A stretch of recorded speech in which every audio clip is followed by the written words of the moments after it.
Ready to get a jump start on your holiday shopping? Get out those lists and head on over to deadiceondeck.com. Starting now until December 6th, get 10% off your entire order of $35 or more with code BA on Black Friday.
Howdy, gang, and welcome to another Cinematic Turkeys. Now, this may surprise you. I've been talking about, half and half. Some of these, like The Forest, I said I could never get through without falling asleep.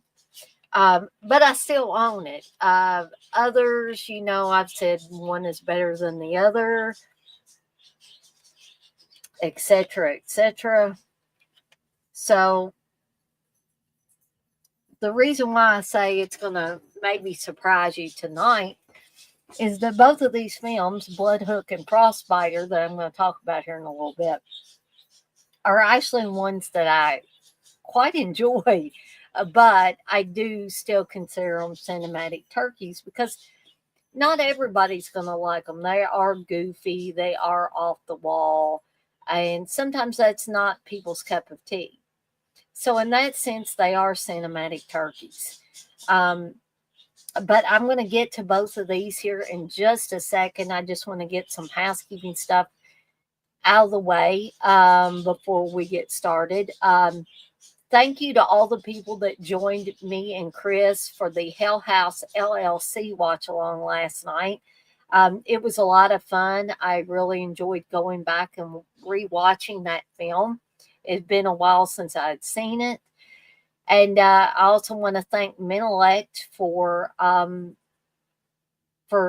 giving that as his pick. Uh, like I said, the past few streams, Menelect's really been burning it up because I have been, and that's not a bad thing. I'm not saying that is a bad thing, but um, I have been having a little promotional thing as a way that you can help support the channel. And by the way, there are many ways to support the channel. They don't all have to be financial, right? So I'm not saying that if you don't give for this promotional thing that you're not supporting the channel. Each and every one of you that comes into the live streams or watches them on the replay, watches the videos, um, you are all supporting the channel. You know, you're giving me views, you're giving me likes in some cases, and all of that. So, but for people that can financially afford this, it's a great way to support the channel and also get something back in return, right? So the promotion I've been offering is anytime I do a live stream, I'm doing a live stream tonight, so this counts. It also counts for the watch alongs. If at any point in time during this live stream, you give a super chat of $5 or more, you get to throw your hat in the ring to pick an upcoming film for a watch along that I do. And you can even pick one that I have said that I absolutely hate, and y'all can watch as I struggle through watching it, or who knows, maybe I would like it. But so that's the promotion we've got going on right now. The other thing I wanted to talk about was the Beyond Black Friday promotion on deaditesondeck.com. I should have a clickable link in the description for this video, where you can just click on it, go to my shop site, and shop and look to your heart's content. You can even window shop. You know, nothing says that you have to buy anything specifically. But the promotion I've got going is if you spend $35 or more on Deadites on Deck, horror shop at deaditesondeck.com, you can get 10% off your entire order by using the promo code Beyond Black Friday, all in capital letters. So I just wanted to bring that up as well. And we're going to have lots of exciting items coming to the site or the shop. There's a lot of good stuff on the site right now. We've got t-shirts, we've got hats, we've got mouse pads, we've got tote bags, blended teas, booga booga bears, and I'm sure I'm forgetting something. And also, just want to remind you, if you're not a horror fan, or you're wanting to get a Christmas gift for somebody that's not a horror fan, no problem.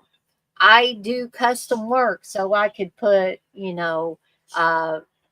friends' pictures on a shirt, or your family's picture on the shirt, your significant other, your kids, your grandkids, your pets.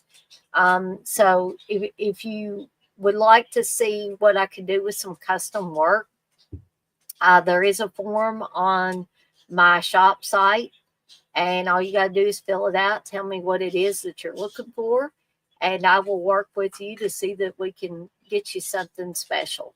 Okay.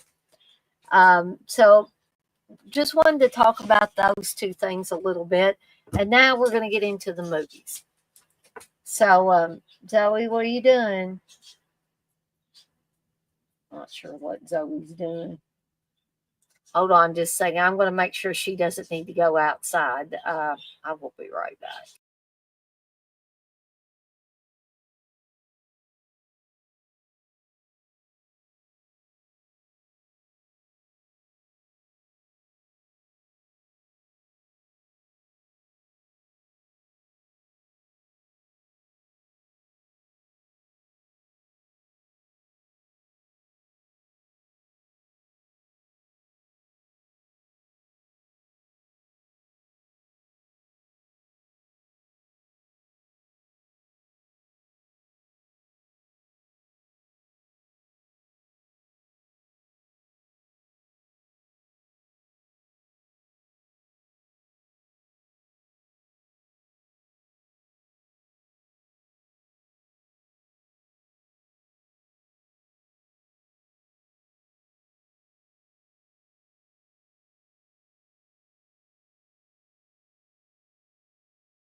Sorry, gang.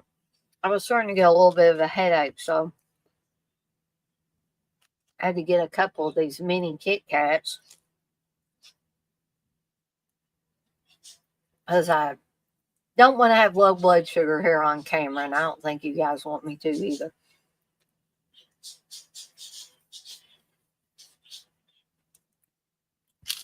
But I wanted to see. I don't like having a headache either. which I don't think anybody does, actually.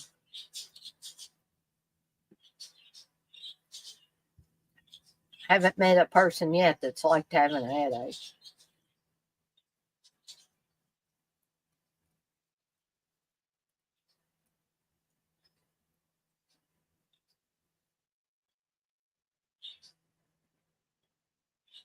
Oh, okay. I'm gonna get this swallowed. I'm sorry, guys.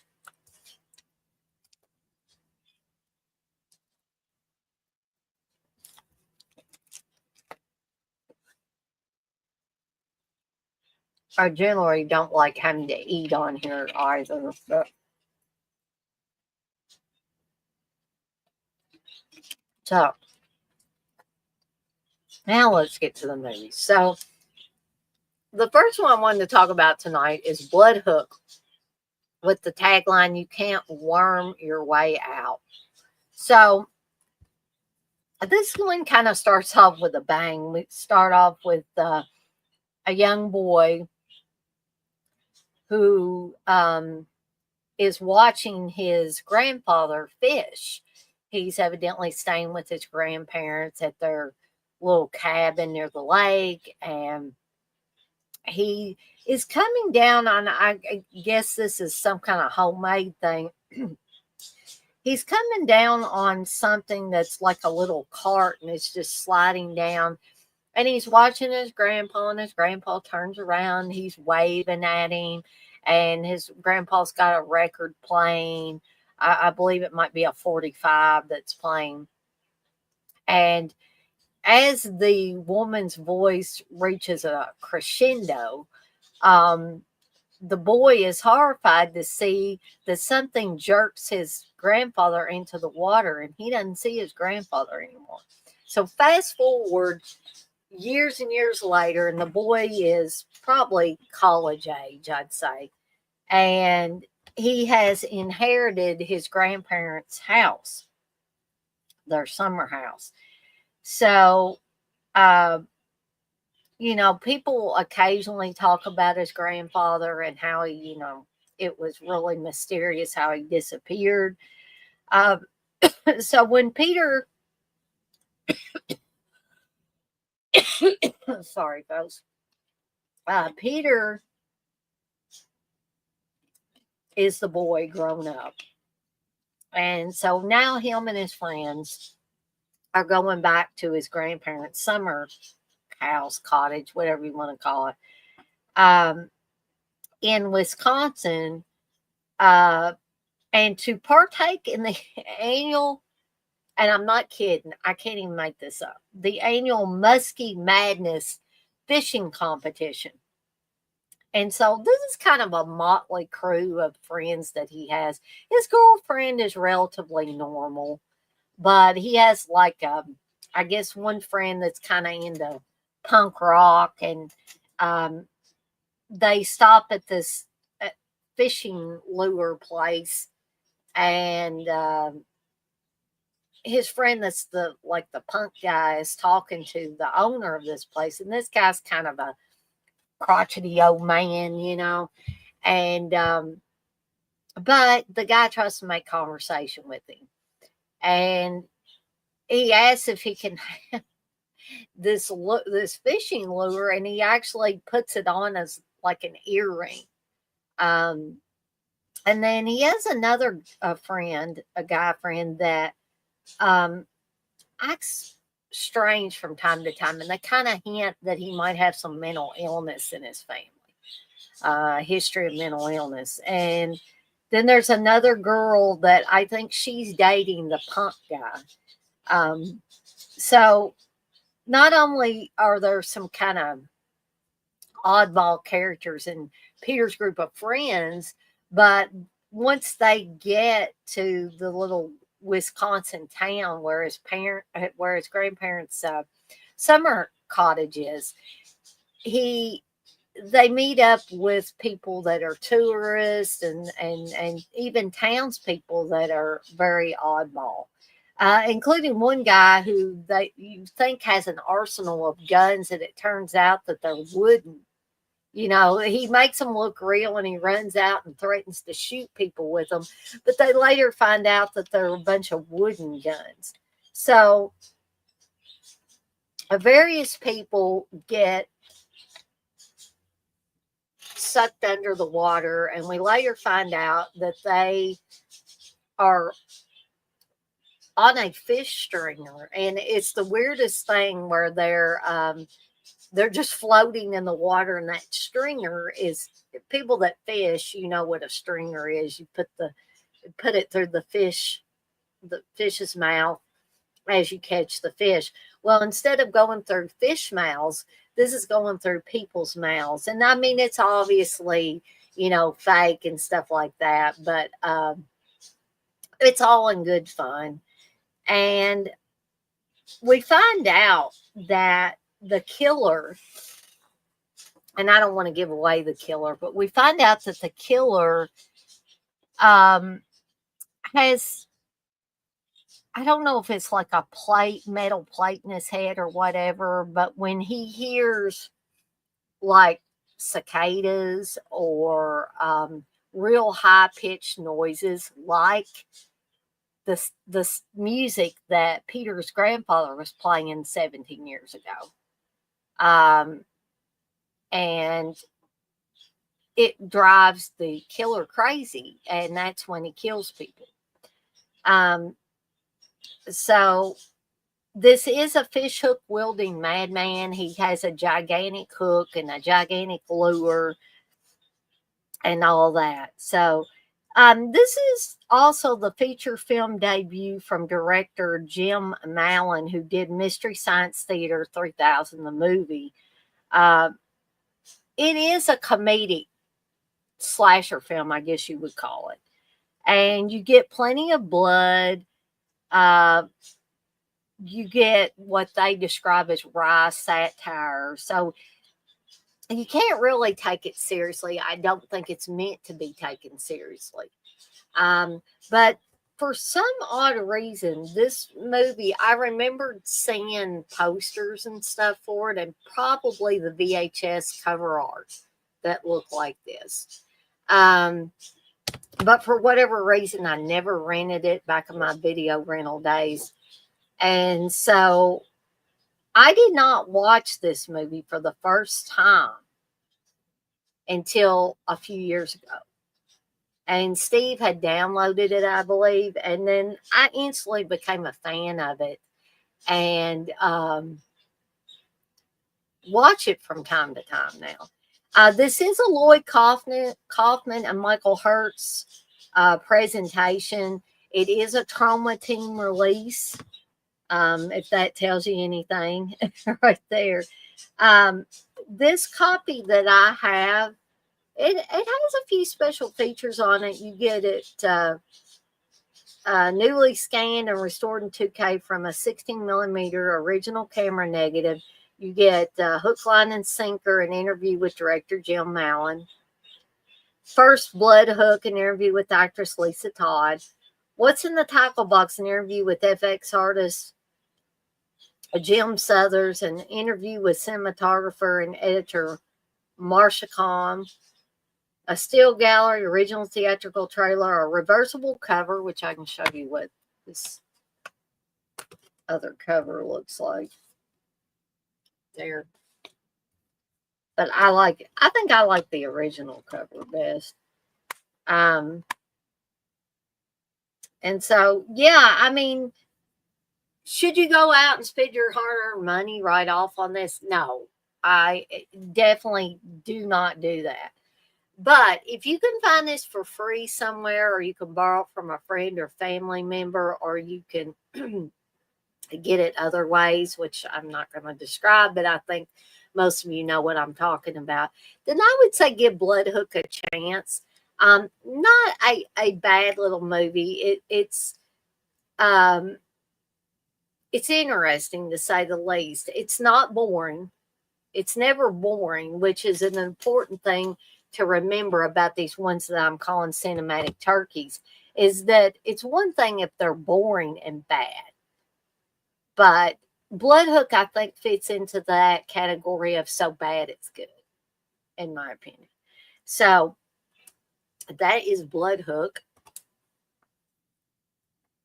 And the second one, Steve introduced me to this one about a couple of years ago. And that's Frostbiter, Wrath of the Wendigo. And it's kind of it sort of reminds me of a Evil Dead type of ripoff, only not dark like the original Evil Dead was. This, I mean, how could you not like a movie that has a creature come out of some chili that this guy is fixing? And before this happens, before the creature even comes out of there, the guy is mixing up chili and he's singing about his chili and how good the chili is going to be. Okay. So, a little background on the movie itself, the history of the movie. So, years and years and years ago, the Wendigo was defeated and buried in a secret place known only to a certain individual that's tasked with protecting this unholy ground, um, or it could be revived from the grave. So you've got these two jerk hunters or asshole hunters, Gary and Dave, and they stumble upon the Wendigo's final resting place and they kill the elderly protector. And when they do that, they unknowingly revive the ancient demon, which takes Dave out. And then taking refuge with another group of hunters in a nearby cabin, the posse are set upon by all sorts of ghoulish creatures. The creatures are fun in this. The monsters are extremely fun in this. Not the least of which is the Wendigo itself. Meanwhile, there's a young woman who, named Sandy, who begins to experience visions telling her that she must now kill the Wendigo. So she's, been tasked with this of protecting people from the Wendigo. This was made in Michigan and directed by Tom Chaney. It's Frostbiter, aka the Wendigo. It's an indie horror gem, which inexplicably remained nearly unreleased, save for some local screenings for the better part of a decade following its late 80s production. See, I never heard of this one until around the time that Vinegar Syndrome was going to put it out. I don't know how in the world. I told y'all, every time I get these movies out, like there was something inside the plastic, and I don't know how it got there. So Vinegar Syndrome got a hold of this property, and they put it out on Blu-ray, and they put, again, they put quite a few special features in here. Brand new commentary track with co-writer and director Tom Chaney, moderated by Mr. Michael Felsher. Wendigo makes a movie, an interview with co-writer and director Tom Chaney. The Many Hats of a Wendigo, an interview with producer David Theory. What Were We Thinking? An interview with actor Alan Madeline. And you may be thinking, those of you that do go and watch this, what were they thinking when they made this? Frankenstein's Wendigo, an interview with stop motion animator Dave Heltmer. A Friend in Need, an interview with actor John Bassard. Sound of the Wendigo, an interview with sound editor and actor Paul Harris. Behind the scenes still gallery. And then you've got some archival extras, reversible sleeve artwork. And again, this is the reversible artwork. But I actually like Frostbiter, Wrath of the Wendigo, a little bit better than I do Bloodhook. But Bloodhook is not bad either. But Yeah, are they cinematic turkeys? Yeah, I feel like they are. They're not really something to be taken seriously. Um, they would, in my opinion, be referred to as horror comedies. Um, but I really enjoy both of them very, very much. And remember when I said this is kind of a poor man's Evil Dead? Well, you see the cabin there, it kind of looks like the cabin on the Evil Dead. And I see that picture in the middle. I mean, that is very Evil Deadish to me.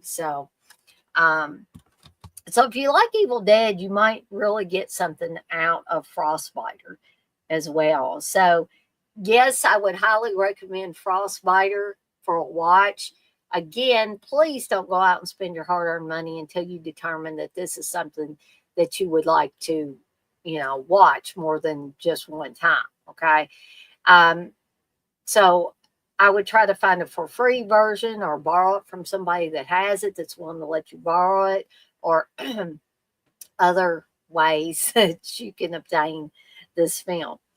Um, but I guess that's all from me tonight. I've been on here for almost 30 minutes total. Um, but I want to thank everybody that was in here. I did see some people in and out. Um, and I also want to thank those of you that will watch this on the replay. I will try tomorrow night at 8 p.m. Eastern Time to do another horror films I'm thankful for. I haven't got my films picked just yet, but I'm going to try to pick a couple of them to talk about tomorrow night. Wednesday, I will probably take off from doing any kind of streams or videos or anything. Thursday, of course, is Thanksgiving. I will not be doing anything then. And Friday, it's still kind of up in the air whether me and Candace are going to do a Friday Foolish or not. Just stay tuned for that. No watch alongs this weekend, but the following weekend, there will be a couple that Milek picked. It Follows and Rec, or REC. Chris told me he thought that you could say it either way, but just in case, just to cover myself in case somebody says, no, it's not Rec, it's REC, or it's not REC, it's Rec. I pronounced it both ways, so I should be in the clear. But anyway, I want to thank everybody that watched even just a couple of minutes of this tonight. I appreciate each and every one of you. For all of you that will watch this on the replay, I appreciate that as well. And I appreciate everyone's continued support of my channel and my shop and all of that. So I'm going to get out of here for the night, and I'm off like a dirty shirt.